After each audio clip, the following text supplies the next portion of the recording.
Fellow classmates, we would like to talk with the people of MHS about the Emergency Banking Relief Act that was passed on March 9th of 1933. We are sure that you're all aware of the financial and banking difficulties which confronted the country during that time. It was under the grim circumstances that President FDR broadcasted the first fireside chat on March 12th. These speeches and his frank, down-to-earth manner may have been the most effective tactic used to soothe the panicked public since the beginning of the Great Depression. His language was inclusive and intentionally simple so everyone would understand what the current situation was. This is how he addressed the problem. What then happened during the last few days of February and the first few days of March? Because of undermined confidence on the part of the public, there was a general rush by a large portion of our population to turn bank deposits into currency or gold. A rush so great that the soundest banks couldn't get enough currency to meet the demand. The reason for this was that on the spur of the moment, it was of course impossible to sell perfectly sound assets of a bank and convert them into cash except at panic prices far below their real value. By the afternoon of March 3rd, a week ago last Friday, scarcely a bank in the country was open to do business.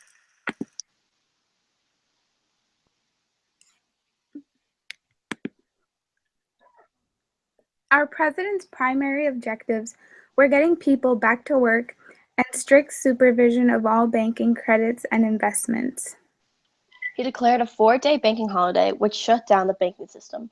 During this time, people were not able to make transfers, deposits, nor withdrawals, combined with the Federal Reserve's commitment to supply unlimited amounts of currency to reopen banks.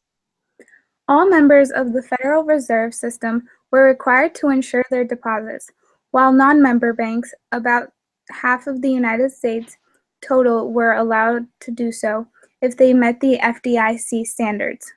Almost all incorporated commercial banks in the United States participated in the plan. When the institutions opened for business again on March 13th, the people returned their stashed cash into neighborhood banks. Within 2 weeks, the people of America had redeposited more than half of the currency that they had stored away before the bank closure. The stock market registered its approval as well. On March 15th, 1933, the first day of stock trading after the extended closure of Wall Street, the New York Stock Exchange recorded the largest one-day percentage price increased ever, with the Dow Jones Industrial Average gaining 8.26 points to close at 62.10.34%. 9,000 banks failed during the decade of the 1930s. Around 4,000 banks failed during 1933 alone. Depositors saw $140 billion disappear through bank failures. The New Deal. The New Deal was basically the relief, recovery, and reform program that was introduced by President Franklin D. Roosevelt during the Great Depression to address the problems of mass unemployment and the economic crisis.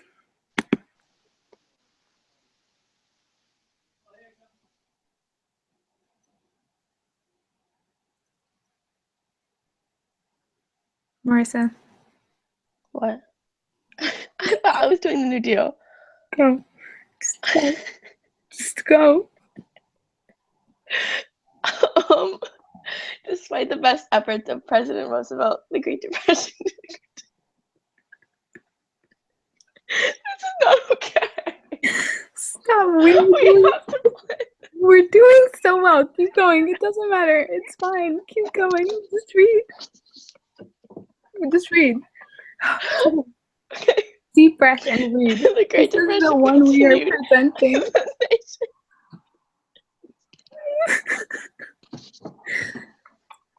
Stop.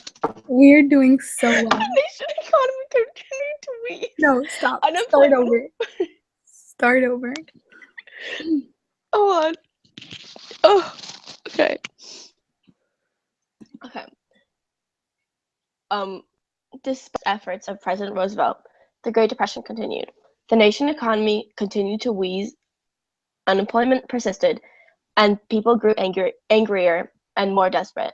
So, in the spring of 1935, Roosevelt launched a second, more aggressive series of federal programs.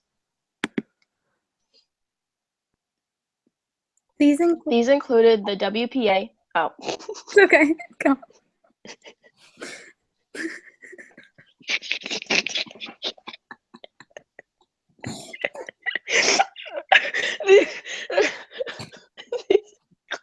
Go. These included the WPA, the NYA, and the Resettlement Administration.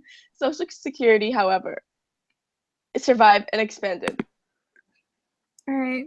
Thank you guys for watching.